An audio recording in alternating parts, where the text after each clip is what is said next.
Appuntamenti in agenda per giovedì 27 ottobre alle 9 sulla terrazza delle Fantasie Marine a Camogli verrà inaugurata l'ecoscultura Ciruzzo, il pesce mangia plastica. Si tratta di un vero e proprio patchwork creato con il riutilizzo delle plastiche raccolte dalle reti dei pescatori. Nell'ambito dei concerti d'autunno nella prestigiosa Galleria Nazionale di Palazzo Spinola a Genova alle 16 si esibirà la pianista Sara Giannetti, eseguirà brani di Beethoven e Chopin.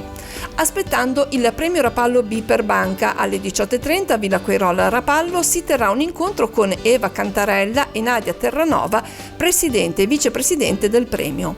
Nel foyer del Teatro Carlo Felice di Genova alle 18:30 si parlerà de La voce di Bach intorno alla Passione secondo Matteo. Interverranno Luca Guglielmi, Raffaele Mellace e Pietro Borgonovo.